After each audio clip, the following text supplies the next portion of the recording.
Asia के तमाम उद्योगों में कभी डालमिया नगर रोहतास उद्योग समूह का भी नाम शुमार था, मगर केंद्र सरकार के रेल मंत्रालय ने उद्योग समूह परिसर के तमाम मशीनरी को नीलाम कर दिया।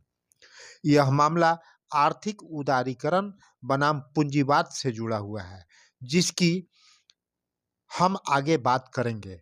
अब तक की पूरी जानकारी हम आपको देंगे। अगर अब तक आपने बिहार साथी न्यूज को सब्सक्राइब नहीं किया है तो कर लें। यदि फेसबुक पर देख रहे हैं तो लाइक और फॉलो करें। पटना उच्च न्यायालय में डालमिया नगर के क्वार्टर संबंधित मामले की अलग अलग कई गुटों में केस दर्ज है, जिसमें से केस नंबर IA5/2023 भी डिवीजन बेंच में लंबित है। खैर जो भी हो, पटना उच्च न्यायालय के कंपनी जज ने क्वार्टर खाली करने संबंधित आदेश दिए हैं, जो अनऑथराइज्ड लोगों से जुड़ा हुआ है। इसके पूर्व सर्वोच्च न्यायालय पहले से ही ऑथराइज लोगों को राहत दे चुकी है।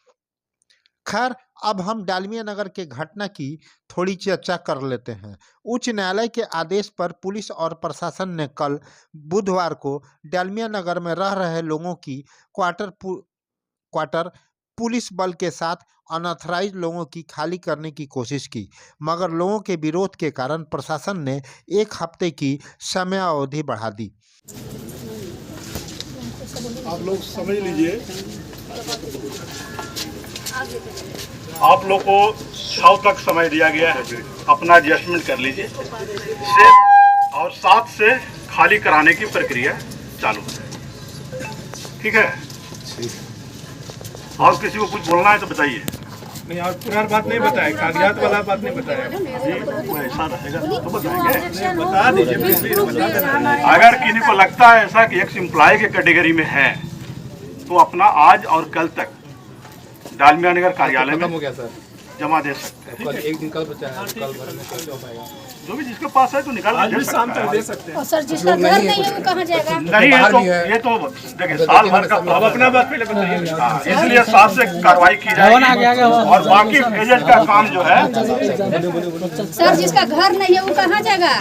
बताइए, हम लोग किराया दे रहे थे इतना दिन अपना बात से। रखिए, उन लोग का तो पहले तो हम लोग रेंट देते, हम लोग को आउटसाइडर का नाम दे दिया गया। और बाकी जो है बाकी हाँ साक्ष्य के साथ एक्स एम्प्लॉय का साक्ष्य होना चाहिए। ये नहीं कि उसका कोई लीगल हेयर आकर के आपको दिखा देंगे एविडेंस के साथ। और यदि उसका कंसीडर हो जाता है तो उनको छोड़ दिया जाएगा। बाकी का जितने भी हैं उनका 7/12 से इलेक्शन चालू हो जाएगा। हाँ? खबर यह बिल्कुल नहीं है। खबर यह है कि आज नहीं तो कल डालमिया नगर का क्वार्टर सभी को खाली करना ही पड़ेगा, भले ही पूर्व कर्मचारी के परिजनों के नीलामी संबंधित मामले में प्राथमिकता देने के बाद ही क्यों न हो। यह बताते चलें कि डालमिया नगर में 1471 क्वार्टर हैं, जिसमें 813 क्वार्टरों को खाली करने का आदेश दिया गया है। इसे 11 फेज में खाली कराया जाएगा। प्रथम फेज को 6 दिसंबर तक क्वार्टर खाली करना है। 6 तारीख का शाम तक का आप लोग को समय दे रहे हैं। 7 तारीख से फिर खाली करवाने के लिए सारा टीम आएगा। जो एक्स एम्प्लॉई हैं उनके लिए समय है पहला चरण वाला का, पहला फेज वाला का। आज और कल शाम तक जो इनका ऑफिस है, लिक्विडेटर साहब का जो यहाँ डालमिया नगर में ऑफिस है जिसमें वर्मा जी बैठते हैं, वहाँ अपना जो है एक्स एम्प्लॉई का आवेदन और साक्ष्य लगा करके आप लोग दे दें, ताकि ये लोग अपना रिकॉर्ड से मिलान करके अगर जो कोई एक्स एम्प्लॉई है तो उसको लिस्ट से हटा दिया जाएगा। और जो एक्स एम्प्लॉई नहीं है उनका 7 तारीख से फिर से हटाने का काम होगा। अगर हम छुटभइये नेताओं की बात करेंगे तो इनका काम असहाय लोगों से चंदा उगाही कर राजनीति चमकाने का रहा है। मैं हूं ना कहकर लोगों को बरगलाना इनका काम है। असल मुद्दा तो न्यायालय और डालमिया नगर क्वार्टर में रह रहे लोगों के बीच का है। अब हम असल मुद्दे पर आते हैं। थोड़े शब्दों में मैं बता दूं कि यह मामला आर्थिक उदारीकरण बनाम पूंजीवाद से जुड़ा हुआ है। आर्थिक करण का तात्पर्य है देश की अर्थव्यवस्था को दुनिया के लिए नीतिगत परिवर्तन की श्रृंखला से है, जिसे आर्थिक वृद्धि और विकास प्राप्त करने के साधन के रूप में किया जाता है।